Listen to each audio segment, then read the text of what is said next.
We're going back to Uldaman for Season 2 of Dragonflight, but this time it's the Legacy of Tyr. This is the longest dungeon in the Season 2 pool, with the timer starting at 38 minutes for completion. Once you enter the dungeon, you'll want to start clearing the trash towards the first bosses in the instance, the Lost Dwarves. On the way there, you'll encounter Stone Vault Geomancers that will cast Chain Lightning and Stone Spike. Chain Lightning will have the highest priority to be interrupted here, as it will cleave your group if stacked up close. Tanks should be aware of the Basilisks here and their chomp ability. The dot from it stacks and can deal a considerable amount of damage to your tank, so be wary for that. Interrupt or purge the spiked carapace buff they put on themselves to avoid taking extra damage here. Berserkers will stun and deal huge damage to all enemies within 7 yards with their brutal slam, so move away from this. Hulking Berserkers will cast Disease Bite on the highest threat target, so hopefully your tank. This will deal big upfront physical damage and slow the player by 30% with a disease debuff that can be dispelled.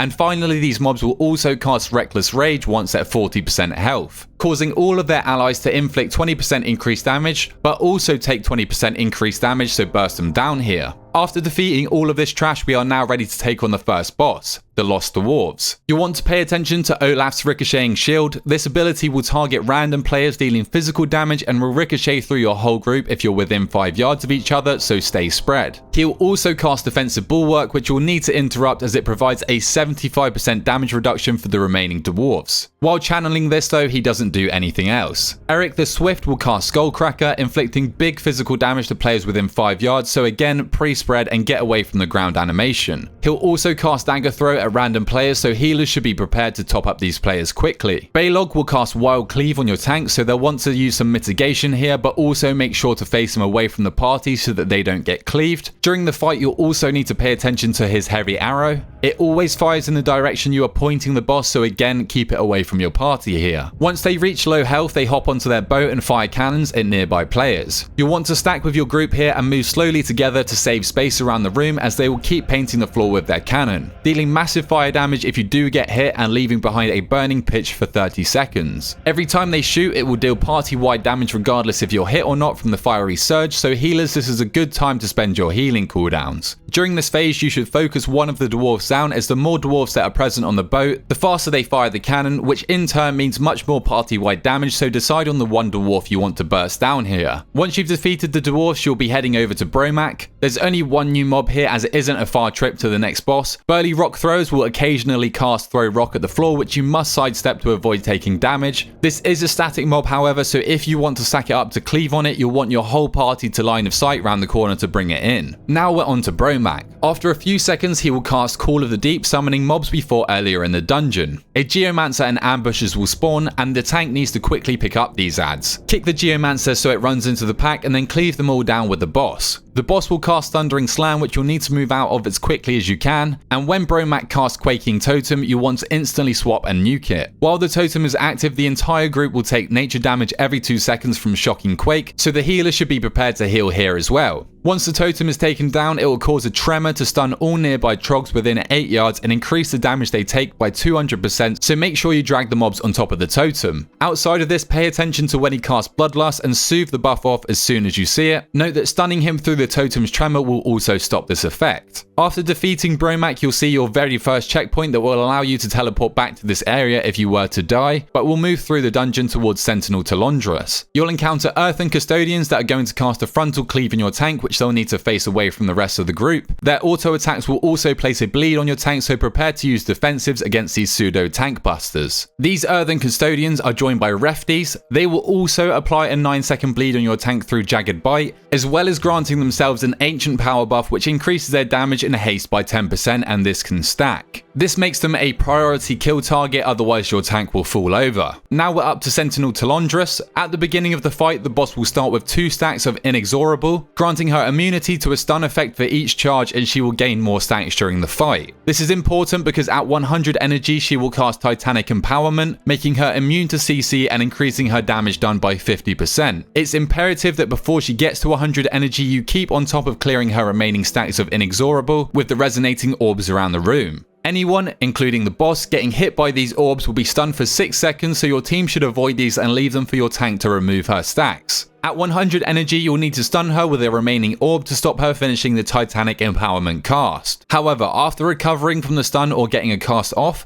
She will also gain a 10% stacking damage buff for the rest of the fight, so you'll need to take this boss down quick. Talondras will occasionally cast Crushing Stomp during the fight, dealing big damage to your party and knocking them back also, so be sure you're not going to fly into an orb here. She'll also blast an earthen shard at a target, causing them to bleed for 10 seconds, so use personal defensives here if needed and get your healers to top you up. Upon defeating this third boss, we are now ready to head towards Emberon. I know it's a long dungeon, but bear with me. Your group will face several new mobs here, so here's how to deal with the most notable ones. Earthen Weavers will cast Stone Bolt, which you'll want to interrupt. Save a stun or hard CC for the Hail of Stone channel it does on a random player, or they'll probably get taken out. Runic Protectors will cast Fissuring Slam, dealing big nature damage and leaving a pool on the ground that does damage to anyone stood in it. The mob will also cast Earthquake, dealing AoE damage to your group, so pop a personal defensive here and healers be prepared. Interrupt or purge the Earthen Ward from the warder. This is a massive absorb that will slow down your run considerably if it's constantly going off. Any spare kick should go on Curse of Stone. You can also use a decurse here if you have one, otherwise the player will get stunned and then erupt after 4 seconds, dealing nature damage to nearby allies. Skittering Crawlers will pounce on random party members. Healers will want to keep your group healthy here so that you don't randomly get one shot. Their auto attacks also poison your tank for extra damage, so dispel this if your group can. Finally, the last important mob here is the Cavern Seeker. These bats will cast Sonic Burst that, if successful, will interrupt anybody casting, so be aware of this spell going off. Emberon, the penultimate boss in Uldaman. Once you start this boss, he will activate all the keepers, each of them spawning a Seeking Flame which you'll need to dodge. Periodically, he'll cast Unstable Embers which will target your whole group. You'll want to be spread for this mechanic, as the embers will form around all players for 4 seconds and upon expiring will inflict big fire damage to all players within 7 yards. Here is a great time to pop a personal defensive. Tanks should face the boss away at all times, so his Searing Clap Frontal doesn't affect anyone else, and classes that are able to should dispel his Burning Heat buff when it's active. When the boss reaches maximum energy, he will enter the intermission phase of the fight. During this phase, you cannot attack the actual boss due to the fire barrier around him, and instead have to take down the 4 keepers around the room. Here you'll want to assign different party members to different keepers so you can take down all of them at the same time. This is because while the boss is channeling the rotating laser beam that you'll definitely want to dodge, he is also casting Fire Wave, releasing a wave of fire every 3 seconds, dealing substantial damage to your whole group. Healers, be prepared to use your cooldowns during this intermission. This is going to be intense for you.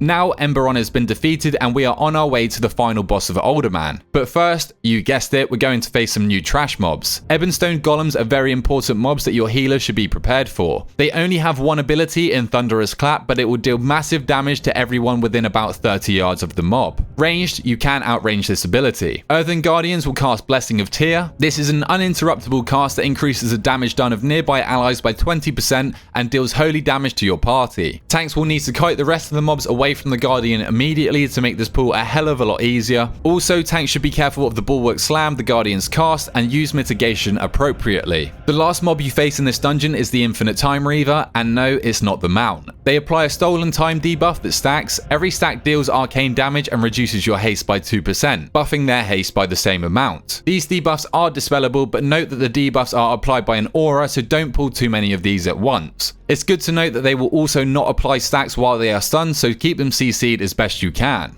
Now we're finally onto the last boss, Chrono-Lord Deios. This is a relatively straightforward encounter in terms of mechanics. Periodically, the boss's energy will decay in ticks of 20. Upon reaching 0, the rewind time flow intermission will begin for 12 seconds. Here, the boss restores its energy back to full and deals pulsing arcane damage to the group every 1 second. During this phase, you'll want to stay in the temporal zones, as this will grant you 30% haste until the puddle disappears. Once the boss regenerates back up to 100 energy, the phase will end and the cycle will continue. Outside of the intermission, Deios will cast Eternity Orb, which you'll want to dodge as it will spawn an Eternity Zone where it lands. These pulls will damage you and decrease your haste by 30%. Beware of Wing Buffet, this will interrupt anybody casting and knock you back for big physical damage. Be prepared for this and don't let this knock you back into an Eternity Zone. Once again, this boss has a frontal attack in Sand Breath, so tanks should face the boss away from the group at all times. The boss will also cast Time Sink on a random player, reducing their movement speed by 35% and pulsing arcane damage, and upon expiring will trigger a time eruption, inflicting arcane damage to players and leaving behind a pile of sand. Healers can dispel this, but you'll want to wait until the player is in a safe place to do so. But that's all you need to know for this encounter, and that wraps up Uldaman Legacy of Tyr in Mythic Plus.